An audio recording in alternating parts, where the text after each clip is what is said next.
నమస్తే, welcome to our channel. నేను సిరి. వివేకానంద గారి హత్య కేసులో దస్తగిరి గారు అయితే ఇప్పుడు మళ్ళీ సిజేఐకి అయితే మళ్ళీ లేఖ రాశారు. సో అసలు ఏం రాశారు, ఏంటి, ఈ అంశాన్ని మనకి క్లుప్తంగా వివరించడానికి మనతో పాటు ఉన్నారు ప్రముఖ సీనియర్ పొలిటికల్ అనలిస్ట్ అంకమరావు గారు. నమస్కారం సార్. నమస్తే అమ్మా. సార్, ఇప్పుడు దస్తగిరి తను చాలా వ్యాఖ్యలు అయితే చేయడం జరుగుతుంది. మనం తను బెయిల్ మీద బయటకు వచ్చినప్పటి నుంచి చాలా అంటే రాజకీయాల్లోకి వస్తాను, జగన్మోహన్ రెడ్డి గారి పైనే పోటీ చేస్తానని చెప్పేసి మాట్లాడుతున్నారు. ఇప్పుడు కూడా మళ్ళీ లేఖలు రాశారు. సో దీన్ని అసలు ఎలా చూడాలి సార్? ఇంకెన్ని మలుపులు తిరగబోతుంది?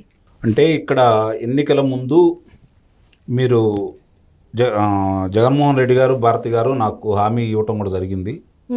మీరు ఆయన చంపేసేయండి, మనమే అధికారంలోకి వస్తున్నాం, మిమ్మల్ని రక్షిస్తాము, మీ మీద ఎలాంటి అభియోగాలు రాకుండా చూసుకుంటాం, అధికారం అందే కాబట్టి మీకు ఎలాంటి ఇబ్బంది ఉండదు అని చెప్పారు అని చెప్పి ఇప్పుడు దస్తగిరి బయటపడి మాట్లాడుతూ ఉన్నాడు. అలాగే అతను కారాగారంలో ఉన్న సందర్భంగా మరి ఎవరైతే నేరంలో ఉండి ఈరోజు కారాగారంలో ఉన్నాడో వాళ్ళ అబ్బాయి గారు డాక్టర్ విషయంలో వచ్చి కలిసి 20 కోట్ల రూపాయలు నీకు ఇస్తాము, ఇది వీళ్ళకి సంబంధం లేదు, ఫలానాళ్ళకి సంబంధం ఉందని చెప్పారని చెప్పని కూడా అతను చెప్తా ఉన్నాడు. అలాగే నాకు ప్రాణహాని ఉంది అని అంటున్నాడు. అదేవిధంగా రేపు జడ శ్రావణ్ గారి పార్టీలో అతను పోటీ చేయబోతున్నాడు పులివెందుల్లో.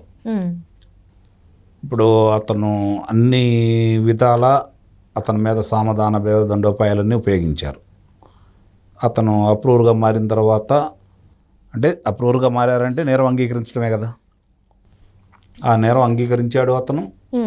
ఫలానా వాళ్ళు నన్ను ప్రోత్సహించారు, ఫలానా వాళ్ళ వల్ల ఇలా చేశానని చెప్పుకుంటూ వచ్చాడు. ఇప్పుడు దాకా వాడు చెప్పింది ఒక ఎత్తు, ఇతను చెప్పింది ఒక ఎత్తు అయిపోయింది.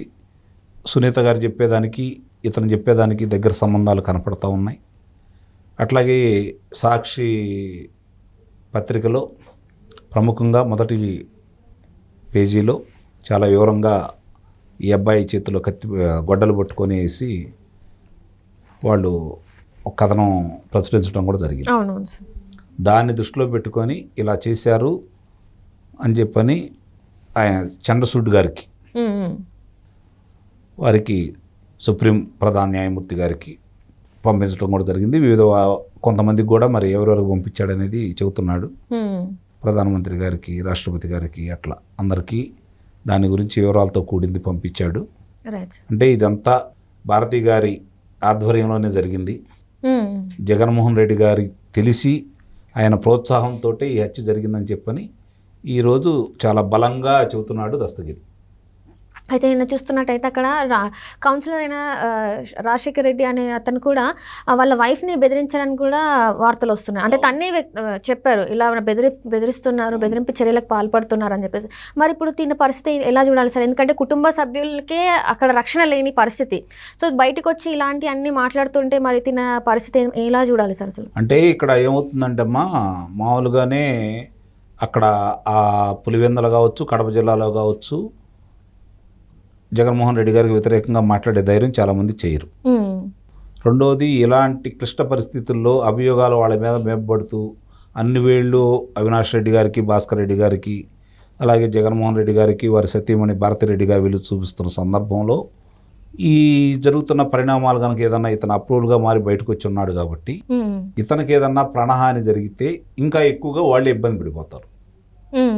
అందువల్ల బెదిరిస్తున్నారు, వాళ్ళు భార్యను బెదిరిస్తున్నారు. కాబట్టి ఇతను ఇంకొంచెం రాడు తేలుతూ ఉన్నాడు. వాళ్ళు చర్యకి ఇతను ప్రతిచర్యలుగానే భావించాలి మనం. అంటే ఇతను ఏ క్వశ్చన్ కూడా లొంగట్లేదు. ఇందాక నేను చెప్పాను మీకు, సామధాన భేద దండోపాయాలన్నీ ఉపయోగిస్తున్నారు. అయినా సరే దేనికి ఇతను లొంగట్లేదు.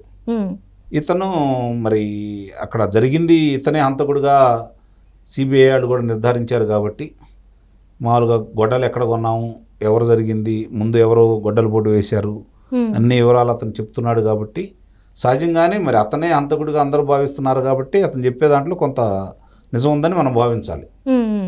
అవతల వాళ్ళు ఇప్పుడు నిన్నదా మొట్టమొదటి ఏం చెప్పారు, అది గుండెపోటు అన్నారు, తర్వాత రక్తపు వాంతులు అన్నారు, ఆ తర్వాత నారాసుర రక్త చరిత్ర అన్నారు.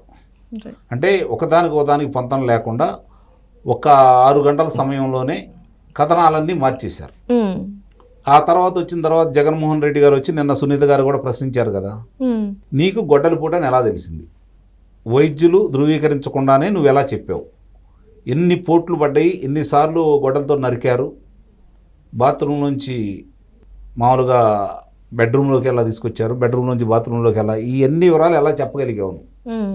పోసగుచ్చినట్టుగా జరిగింది, నీ కళ్ళ ముందు జరిగినట్టుగా నువ్వు ఎలా చెప్పగలుగుతున్నావు?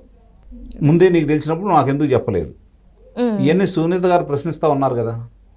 దానికైతే సమయం సందర్భం అయితే లేదు కదా. ఇప్పుడు అతను చెప్పిన దానికి మరి వీళ్ళు చెప్పేదానికి జగన్మోహన్ రెడ్డి గారు వివరించిన దానికి కలిసిపోతానే ఉన్నాయి కదా.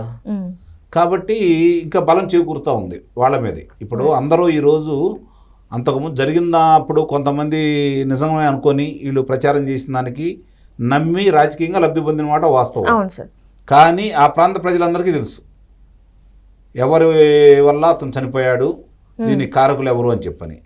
అయినా సరే వాళ్ళు భయం కొద్దీ ఆ కుటుంబం ముఖ్యమంత్రి కాబోతున్నాడు మనకెందుకులే అనే ఉద్దేశంతో కూడా మిగిలిన వాళ్ళందరూ గమ్మున కూర్చున్నారు, ఎవరేం మాట్లాడలేదు. ఇప్పుడిప్పుడే బయటకు వస్తున్నారు ఒక్కోళ్ళు. అంటే భయపడుతున్నారు. మొన్నటిదాకా భయపడ్డారు, ఇప్పుడు భయాన్ని వీడి ప్రజలు స్వచ్ఛందంగా బయటకు వచ్చే పరిస్థితి చివరికి పులివెందల్లో కూడా కనపడతానే ఉంది రోజు రోజుకి. ఎందుకంటే ఆ రోజు లబ్ధి పొందాడు, రేపు పొద్దున బాబాయ్ గారికి ఇలా జరిగింది, రాష్ట్రానికి ఇలా జరుగుతుంది. మన ప్రాంతంలో ఉన్న అన్నమయ్య ప్రాజెక్టుకు సంబంధించి మరి గేటు కొట్టుకుపోయిన తర్వాత మనకే దిక్కు లేదు, ఎవరి గురించి పట్టించుకోవట్లేదు.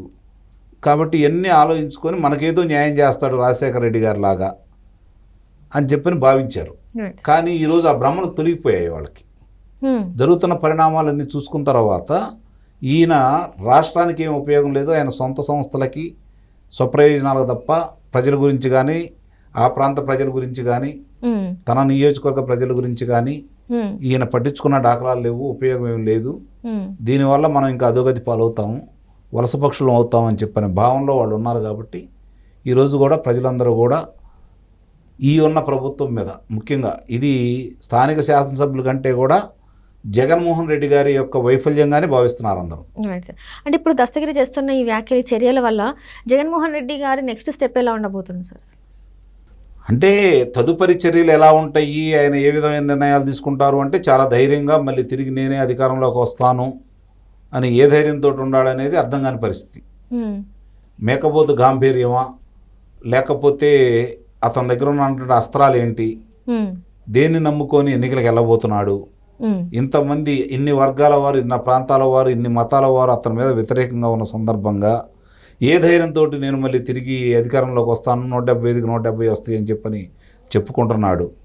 రెండోది భయపడుతున్నాడు అనటానికి అభ్యర్థుల మార్పు అనేది ఒకటి స్పష్టంగా కనపడతా ఉంది. రెండోది ఈ రోజు వరకు కూడా సగం మంది అభ్యర్థులను కూడా ప్రకటించలేకపోయాడు ఇన్ని విడతలు కూడా. మరి ఇవన్నీ చూసుకున్న తర్వాత ఓటమి భయం అనేది ఆయనకు స్పష్టంగా కనపడుతుందని తొలిసారిగా తిరుపతిలో జరిగిన చర్చా వేదికలో సందర్భంగా ఆయన నోటేమంటే ఆయన రావడం కూడా జరిగింది. ఇవన్నీ దేనికి సంకేతాలు అని చెప్పి కనపడతా ఉంటే ఓటమికి సంకేతాలు అని చెప్పి అర్థమైపోతా ఉంది. చూడాలి ఈ ప్రభావం, మరి అతను ఏం చర్యలు తీసుకుంటాడు, దీని మీద దస్తగిరి మీద ఎలాంటి చర్యలు ఉంటాయి అనేది కాలమే నిర్ణయించాలి. నాకు తెలిసి 15-16 తారీఖుల్లో ఎన్నికలకు సంబంధించిన నోటిఫికేషన్లు రాబోతున్నాయి. కాబట్టి ఎన్నికల నోటిఫికేషన్ వచ్చిన తర్వాత కేంద్రం ఎన్నికల సంఘం చేతిలోకి, అది ఎన్నికల సంఘం చేతిలోకి వెళ్ళిపోతుంది కేంద్రం ఎన్నికల సంఘం ఆధ్వర్యంలో. కాబట్టి కొంతవరకు వీళ్ళ దౌర్జన్యాలకి, వీళ్ళు జరిగే కార్యక్రమాలకి అడ్డుకట్ట పడుతుందని అయితే భావిస్తుంది. Right sir.